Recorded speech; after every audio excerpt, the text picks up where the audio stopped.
آئیے اب سلطان صلاح الدین ایوبی کی کہانی بھی سنتے ہیں۔ یہ اسلام کا مجاہد اعظم، یہ حلال اور صلیب کی جنگوں کا ہیرو، اور جس پہ امت اسلامیہ کو آج بھی ناز ہے، اور آج صدیاں گزرنے کے بعد یہ سینوں میں دل کی طرح دھڑکتا ہے۔ سلطان ایوبی کا نام آج بھی دلوں پہ نقش ہے، اور اس کا نام سن کے مردہ جانوں کے اندر بھی زندگی کی حرارت پیدا ہو جاتی ہے۔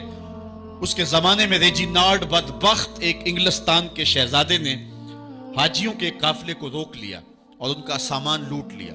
انہوں نے کہا ہم حج پہ جا رہے ہیں، تو نے ہمارا سامان لوٹ لیا، ہمیں جانے دے۔ تو اس نے دریدہ دہنی کرتے ہوئے کہا بلاؤ اپنے نبی محمد کو جو تمہاری جان چھڑائے۔ بس سلطان صلاح الدین ایوبی تک یہ بات پہنچی تو میں نے تاریخ میں پڑھا ہے کہ وہ دانت پیستا تھا، اس کی آنکھوں میں خون اتر آیا، اس میں کھڑے کھڑے قسم کھائی کہ جب تک اس ظالم کو کیفر کردار تک نہیں پہنچاؤں گا چین کی نیند نہیں سوؤں گا۔ پھر پونے دو سال کا عرصہ آپ سلطان صلاح الدین ایوبی کی زندگی دیکھے، جنگی مہموں کو ترتیب دیتا رہا، دن رات اس نے ایک کر دی، نیند قریب نہ آنے دی۔ جب نیند بہت زیادہ تنگ کر دی تو پھر وہ خیمے کی چوب کے ساتھ ٹیک لگا کے کھڑے ہو کر کے اپنی آنکھوں کی آگ بجھا لیتا، اور پونے دو سال کا عرصہ اس نے چارپائی پہ لیٹ کے نہیں دیکھا۔ پھر وہ لمحے آئے کہ اللہ نے اس کی مراد پوری کی۔ انگلستان کے شہزادے لائن میں کھڑے تھے، اس نے شاہ گاما کو اپنی کرسی دی اور ساتھ کہا ہم جس کو کرسی دیتے اسے امان دیتے۔ پھر اس نے اس کے جو نائٹس تھے ان کو آب خورے دیے، ان میں پانی دیا، کہا جس کو ہم پانی دیتے ہیں اس کو امان دیتے ہیں۔ پھر جب ریجینالڈ کی باری آئی تو بادشاہ کی رگیں پھول گئی غصے سے، اس نے تلوار نیام سے باہر نکالی اور اس کی چھاتی پہ چڑھ کے اس کی گردن پہ تلوار رکھ کے اس کے ٹکڑے کرتے ہوئے کہا او کتے، تو نے کہا تھا بلاؤ اپنے نبی محمد کو، محمد عربی نے اپنا نوکر بھیج دیا ہے۔ اور اس طرح اس ریجینالڈ کتے کے دو ٹکڑے کر کے رکھ دیے۔ یہ ہماری تاریخ ہے، یہ روشن تاریخ ہے۔ ہمارے اسلاف، ہمارے بزرگ، اس دور کے شہنشاہ، اس دور کے بادشاہ اتنی جرأت اور اتنی عظیمت رکھا کرتے تھے، اور آج ہماری کمزوریاں نے دشمنوں کو دلیر کر دیے۔ کبھی ایسا بھی اندھیر آیا تھا کہ سر عام یوں توہین اور تنقیص ہوتی ہو پیغمبر حسن اور پیغمبر جمال کی، اور پھر 1.40 کروڑ انسان دنیا کے اوپر بستے ہوں۔ یہ بھی زمانے نے دن دیکھنے تھے تو امت مسلمہ کی موت واقع ہو جائے اگر حضور علیہ السلام کی توہین باقی رہتی ہے۔ اس لیے امت کو پوری قوت کے ساتھ کھڑا ہونا ہے اور اپنے نبی علیہ السلام کی توہین کا بدلہ لینا ہے، اور یہ ممکن نہیں ہے جب تک جو ہے وہ ہم پوری دنیا کے اوپر غالب نہ ہوں۔ اللہ تعالیٰ امت کو وہ دن نصیب فرمائے کہ امت کا غلبہ اللہ تعالیٰ نصیب فرمائے۔ اس وقت ہمارا المیہ یہ ہے کہ ہمارے پاس عالم لیڈر کوئی نہیں ہے، عوام کے جذبے یقیناً دیکھنے کے۔ سیریا کے بچوں کو میں نے دیکھا کہ وہ چھوٹے چھوٹے بچے، انہوں نے ہاتھوں میں کتبہ پکڑا ہوا ہے، اور میں اس منظر کو دیکھ کر کے کتنی دیر تک سکتے میں رہا۔ اس کے اوپر لکھا ہوا تھا اقتلونا ولا تسبوا لنبینا، ہمارے ٹکڑے کر دو لیکن ہمارے نبی کو گالی نہ دو۔ ان بچوں کے درد کی کہانی کلیجے چیر رہی تھی۔ یہ محبتوں کا عالم، وہ اقبال نے کہا تھا چمن میں رخت گل شبنم سے تر ہے، چمن میں رخت گل شبنم سے تر ہے، سمن ہے سبزہ ہے باد سحر ہے، مگر ہنگامہ ہو سکتا نہیں گرم، یہاں کا لالا بے سوزے جگر ہے۔ اس وقت امت بے امام ہے، امت کے پاس جو ہے وہ کوئی ایسا شخص نہیں ہے جو امت کی رہنمائی کرے۔ ملک بھی خالی ہیں اور عالمی لیول پہ بھی ہم کسی امام سے محروم ہیں۔ اللہ نے وہ دن نصیب کرنے ہیں، ہم صفے سیدھی کریں، بس ہمارا کام اتنا ہے۔ صفے سیدھی کریں گے تو امام بھی اللہ بھیج ہی دے گا، اور وہ وقت آئے گا کہ اس کے جھنڈے نیچے ہم کھڑے ہوں گے۔ اور ہم نے تاریخ میں پڑھا ہے، کتب صحاح میں موجود ہے، بخاری اور باقی کتابیں اٹھائیں، ہمیں اس وقت کی بشارت دی گئی ہے کہ جب اساکر اسلام ترتیب پائیں گے اور پھر امام بھی آ جائے گا، اور پھر امت مسلمہ وہ بانک پن پائے گی کہ صحیح حدیث میں آتا ہے کہ اگر کوئی یہودی کسی پتھر کے پیچھے یا درخت کے پیچھے چھپ کر کے پناہ مانگنا چاہے گا تو وہ پتھر مسلمانوں مجاہدوں کو بول کر کے کہے گا ادھر آ، یہ ظالم میرے پیچھے چھپا ہوا ہے۔ وہ دن بھی اللہ تعالیٰ نے ہمیں دکھانے ہیں، اور پوری امت کے اوپر جھنڈا جھولے گا تو آمنہ کے لال کا ہی جھولے گا انشاءاللہ۔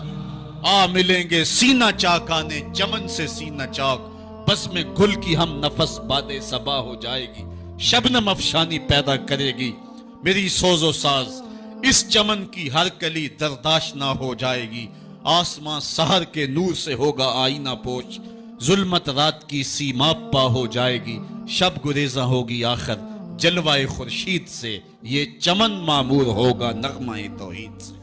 وہ وقت انشاءاللہ آنے والا ہے، بس ہمارا کام صفیں سیدھی کرنی ہے اور صفوں کو ترتیب دینا ہے، اپنے جذبوں کو مرنے نہیں دینا ہے، اور یہ جذبے اپنی نسلوں میں بھی منتقل کرنے ہیں، اور اپنی نسلوں کو بٹھا کر کے حضور کی عظمت کی کہانی پڑھا کے جانا ہے۔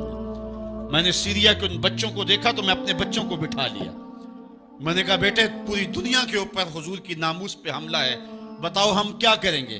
تو میرا 5 سال کا بچہ ہے، مجھے حمزہ کہنے لگا کہ ابو یہ جو تلوار آپ نے لٹکا کے رکھی ہے بیٹھک میں، اس کے میں پیچ خود کھول سکتا ہوں اور یہ میرے ہاتھ میں دے، ان ظالموں کو میں کاٹوں گا۔ میں نے کہا بیٹے مجھے یہی تجھ سے توقع تھی، اس لیے کہ تیرے جسم کے اندر خواجہ دین محمد مصطفیٰ کی غیرت کا خون دوڑ رہا ہے، اور انشاءاللہ یہ ہماری نسلیں اٹھیں گی اور اسلام کے غلبے کا خواب ہم شرمندہ تعبیر کریں گے انشاءاللہ۔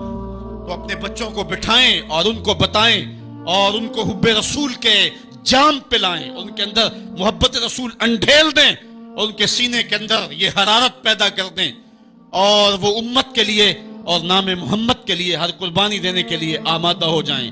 انشاءاللہ وہ وقت دور نہیں ہے جب پوری دنیا کے اوپر اسلام کا جھنڈا جھولتا ہوا نظر آئے گا۔ ہم نے اپنے جذبوں کو ہر صورت بیدار رکھنا ہے، اور اگر انہوں نے توہین کی زبان کھولی ہے تو کروڑوں انسان حضور کی مدح میں زبانیں کھول لیں، صبح و شام وظیفہ درود و سلام کا لبوں پہ جاری کر لیں اور حضور کے نام کا جھنڈا اٹھائیں۔ یہ گلیوں میں، یہ چوکوں میں، یہ بازاروں میں یہ احتجاج، یہ تو ایک معمولی کیفیت ہے، ہم تو اس سے آگے بھی اگر ہم بے بس ہیں، کر کچھ نہیں سکتے۔ سچی بات ہے، ہمارے اندر جو جذبوں کی کائنات ہے ان کو کچا چبا جائیں کہ جنہوں نے میرے آقا حضور نبی رحمت کی توہین اور تنقیص کی ہے، اس لیے جو ہم سے بن پڑا، جو ہم سے ہو سکا ہم نے وہ ضرور کرنا ہے۔ وہ کیا کہا تھا سودا نے کہ مجنو لیلا سے بازی نہ لے سکا پر سر تو دے سکا، کس منہ سے کرتے ہو دعویٰ عشق سودا، تم سے تو یہ بھی نہ ہو سکا۔ ہم نے دیکھنا ہے کہ ہم کیا کرتے ہیں، اس حوالے سے ہمارے جذبات کیا ہیں۔ مجھے یاد آئی آج ہمارا سارا دن آج ہمارا کی کہانیاں میرے ذہن میں گردش کرتی رہی۔ ہمارا غزوہ احد کی نامور مجاہدہ ہیں کہ جب بھگدڑ مچی اور کچھ تو خون ہونے لگا اور عجیب کیفیت بن گئی، تو اس وقت حضرت ہمارا خاتون ہے تو اس جنگ میں ساتھ آئی تھی۔ کس کام کے لیے آئی تھی؟ کہ کوئی زخمیوں کی مرہم پٹی کروں گی، لیکن جب دیکھا کہ حضور تنہا ہے اور تیروں کی برسات ہو رہی ہے، ہمارا تلوار لے کے میدان میں آ گئی، اور حضور نبی رحمت نے فرمایا کہ میں جدھر دیکھتا تھا مجھے ہمارا ہی نظر آتی تھی۔ اگر ادھر سے حملہ ہوتا آگے ہمارا کھڑی ہوتی، اگر ادھر سے حملہ ہوتا تو ہمارا کھڑی ہوتی۔ میں کہتا ہمارا تیرے نام پہ میری نسلیں قربان، جس نے محمد عربی کی آبرو کا پہرا دیا۔ اللہ اکبر۔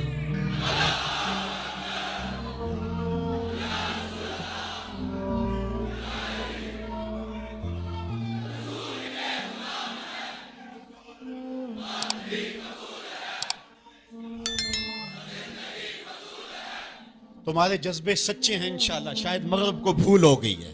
یہاں ایک ایک بچہ غازی علم الدین ہے، ایک ایک بچہ عمر چیمہ ہے۔ یہ سعادت مندیوں کا سفر ہے، یہ مغرب کو بھول ہو گئی ہے۔ اس نے کس قوم کو چھیڑا ہے؟ ان کی غیرت مری ہوئی نہیں ہے، انہوں نے کچوکے دیے، زخم دیے، امت کو معاشی بحران میں مبتلا کر دیا۔ روز پیٹرول کے بم ہمارے اوپر گرتے ہیں لیکن ہم کبھی میدان میں نہیں آئے۔ لیکن سارے معاملات کے اندر ہم کمپرومائز کر سکتے ہیں، کمزوری بھی دکھا سکتے ہیں۔ اگر اس عنوان سے ہم کمزوری دکھائیں ہمارا بچتا ہی کچھ نہیں ہے، ہمارا سب کچھ نام محمد ہے۔ ہم نے ہر دور میں تقدیس رسالت کے لیے وقت کی تیز ہواؤں سے بغاوت کی ہے، چھوڑ کے سلسلہ رسم سیاست کا فسوں بس ایک نام محمد سے محبت کی ہے۔ ہم نے عہد غلامی کرنا ہے حضور علیہ السلام کے نام سے، اور انشاءاللہ یہ ہماری سعادت مندی ہے۔ ورنہ ہم نے وہ زمانہ بھی دیکھا ہے جس زمانے میں کوئی ایسا متنفس نظر نہیں آتا تھا جو حضور کے نام کا جھنڈا اٹھائے۔ یہ تاتاریوں کا دور ہے، جب بغداد کو اجاڑا گیا، امت کے سر کاٹے گئے، اور یہ حال تھا کہ منگول سردار نے کہا کسی مسلمان کا سر لاؤ، اپنے فوجیوں کو کہا، نہیں تو تمہارا سر کاٹ کے لگائیں گے۔ ایک مینار تعمیر کرنا کھوپڑیوں کا، اور پھر مسلمانوں کا پتہ ڈھونڈتے ہوئے لوگ ہاتھ میں پیسے لے کے گھومتے تھے کہ کسی مسلمان کا پتہ دے دو، اس کا سر کاٹیں، لیکن مسلمان ملتا نہیں تھا، کاٹ دیے گئے۔ دجلہ 3 دن تک خون بن کے بہتا رہا۔ یہ ہماری تاریخ ہے بغداد کی۔ اور پھر دجلہ کا بند توڑ دیا گیا، جو لوگ تہہ خانوں میں چھپے تھے 1.25 لاکھ لاشیں ہم نے وہاں سے پھر نکالی۔ پھر وہ لمحے آئے کہ کوئی ایسا متنفس نظر نہیں آتا تھا جس کے ہاتھ میں اسلام کا جھنڈا ہو۔ ایک منگول سردار عیسائی ہو گیا، اس نے ایک عیسائی پادری کو بلایا اور کہا کہ اپنے مذہب کی تبلیغ کر تاکہ کچھ لوگ اور بھی ہمارے ہم نوا ہو جائیں۔ اس نے قسم پرسی کے سالم میں کہ اب کوئی شخص نہیں ہے جو اسلام کا نام لیوا ہو، تو اپنے خود سے باطنی کا اظہار کر دیا اور پیغمبر حسن و جمال حضور نبی رحمت کی توہین و تنقیص کا آغاز کیا۔ ابن حجر نے لکھا ہے کہ ایک کتا تھا جو خیمے کی چوب کے ساتھ بندھا ہوا تھا، جب اس نے توہین کا آغاز کیا تو اس نے بھونکنا شروع کر دیا۔ لوگوں نے کہا کہ یہ کتا تیری اس توہین کی وجہ سے بھونک رہا ہے۔ اس نے کہا نہیں ایسی کوئی بات نہیں، یہ کتا نسلی کتا ہے۔ واقعی وہ نسلی تھا، اور میرا ہاتھ کا اشارہ پا کے غیرت میں آ گیا ہے، کوئی ایسی بات نہیں ہے۔ اس نے پھر توہین کا آغاز کر دیا۔ ابن حجر نے لکھا ہے کہ اس کتے نے زنجیر تڑوا کر کے اس پادری کے گلے میں جا کے دانت گاڑ دیے اور چھوڑا تب جب اس کو واصل جہنم کر دیا۔ اس منظر کو دیکھ کے 70,000 اس فوج کے سپاہی اسلام کے دامن میں آ گئے۔ اقبال نے اسی موقع پہ کہا تھا تو نہ مٹ جائے گا ایران کے مٹ جانے سے، نشائے میں کو غرض نہیں پیمانے سے، ہے عیاں یورش تاتار کے افسانے سے، پاسباں کعبے کو مل گئے صنم خانے سے۔ اللہ اپنے نبی کی آبرو کی یوں بھی حفاظت کرنا جانتا ہے۔ کون جانتا تھا کہ عامر چیمہ یہ کام سر انجام دے گا؟ وہ تو ٹیکسٹائل کی ڈگری لینے گیا تھا، لیکن غلامی رسول کی سند لے کے پلٹا۔ میں نے غازی کے جنازے میں شرکت کی ہے، آپ نیٹ پہ جائیں اور وہاں اس کے جنازے کی تصویر دیکھیں، یا کہیں تصویر آپ کو میسر ہو۔ جنازہ لوگوں کی انگلیوں پہ ہے، بھاری تابوت اور اس کے اندر اس کا جسد اطہر، لیکن ہاتھوں پہ نہیں ہے، آپ کو انگلیوں کے پوروں پہ نظر آئے گا۔ اور ایسے مناظر بھی دیکھنے والوں نے دیکھے کہ رش کی وجہ سے لوگ نیچے سے ہٹ بھی جاتے اور وہ پھر بھی ہواؤں میں تیرتا رہتا۔ آپ جا کے دیکھ لیں، میں کوئی ہوا میں بات نہیں کر رہا، بالکل انگلیوں کے پورے پہ میں خود شامل تھا، اور میری سمجھ میں اس وقت بات نہیں آتی تھی کہ یہ کیا ماجرا ہے، اتنا بھاری صندوق اور انگلیوں کے پوروں پہ۔